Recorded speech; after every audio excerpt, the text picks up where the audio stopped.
है transitive verb और intransitive verb, ये आपका बहुत ज़्यादा वर्क करता है, इसका समझना आप लोग के लिए बहुत ज़रूरी है। ठीक है, तो जी यहाँ पे ट्रांजिटिव वर्ब की आपको डेफिनेशन दी गई है, a verb that needs object to complete itself is called transitive verb. अच्छा जी, कोई भी आपका सेंटेंस होता है ना, उसके अंदर 3 चीज़ें वर्क करती हैं। एक आपका बंदा जो काम कर रहा है, ठीक है, एक आपका वो काम जो वो काम कर रहा है बंदा, और एक आपका आ जाता है ऑब्जेक्ट, यानी कि जिस चीज़ पे वो काम कर रहा है वो जो सब्जेक्ट यानी आपका बंदा है, आपका जो भी पर्सन है। ठीक है, तो जी यहाँ पे ये ट्रांजिटिव वर्ब जो होते हैं आपके, इनसे जो सेंटेंस क्रिएट होते हैं उनके लिए हमारा किसी ऑब्जेक्ट का होना ज़रूरी होता है, जिनके बगैर काम नहीं होता है। ठीक है, जैसे यहाँ पे आपको दिया गया है एग्जांपल, द टीचर टॉट। अब यहाँ पे लिख देते हैं हम द टीचर टॉट जस्ट, लेकिन बात मुकम्मल नहीं है। टीचर ने सिखाया, किसको सिखाया, क्या चीज़ सिखाई, ये चीज़ नहीं बताई जाएगी तो ये इनकम्प्लीट होगा।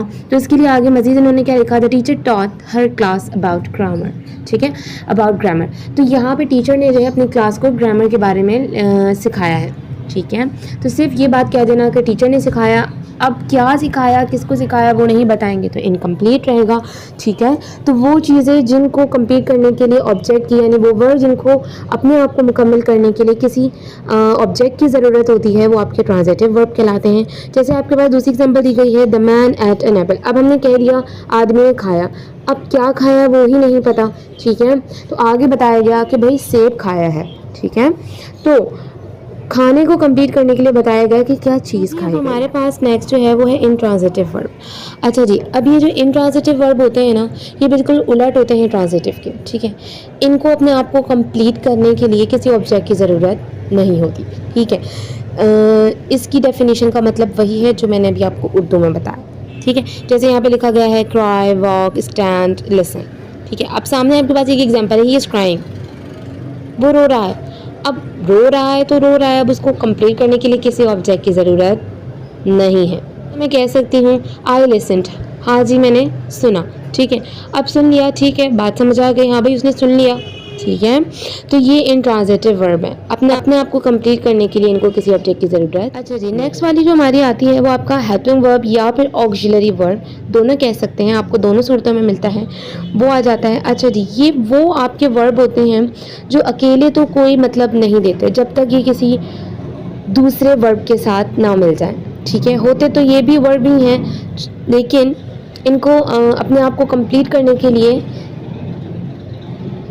वर्ब, दूसरे वर्ब की भी ज़रूरत होती है। जैसे आपको यहाँ पे एग्जांपल के तौर पे दिए गए हैं, am, is, was, are, be, being, can, could, may, might, etcetera etcetera. तो अब यहाँ पे आपको आगे एग्जांपल दी गई है, आई हैव, मेरे पास है 3 dogs, I am walking in the park. अच्छा जी, ऊपर वाले सेंटेंस में अब आप कहेंगे यहाँ पे तो कोई वर्ब ही नहीं है आगे।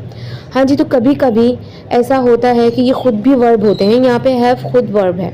ठीक है, तो ये हेल्पिंग वर्ब के तौर पे भी यूज़ होता है और ख़ुद भी ये एज अ वर्ब यूज़ भी होता है। ठीक है, नेक्स्ट वाला जो है आपका एम। ठीक है, ये आपको कंप्लीट करने के लिए सेंटेंस को आगे वर्ब की भी ज़रूरत थी, ये ख़ुद भी वर्ब है। ठीक है, लेकिन इसे आगे भी अपने वर्ब की ज़रूरत थी। वॉक इज़ अ वर्ब, तो वॉक को इसको कंप्लीट कर रहा है एम को। I am walking in the park, मैं पार्क में चहलकदमी कर रही हूँ या चल रही हूँ। As I have said before कि ये चीज़ें आपको इंशाल्लाह ताला नियर फ्यूचर बहुत अच्छी तरीके से क्लियर होंगी। ठीक है, अभी आप लोग इसको, इनकी एग्जांपल को अपने माइंड में जो है इनग्रेव कर लीजिए, ताकि जब भी कभी ये आपके सामने आए तो एटलीस्ट आपको इनके नेम तो पता हो कि ये क्या है। ठीक है, सो स्टूडेंट्स, आई होप कि आज की क्लास आपको अच्छी तरीके से समझ में आई होगी। इंशाल्लाह ताला in our next class we will learn adverb. Till then, Allah Hafiz, fi amanillah.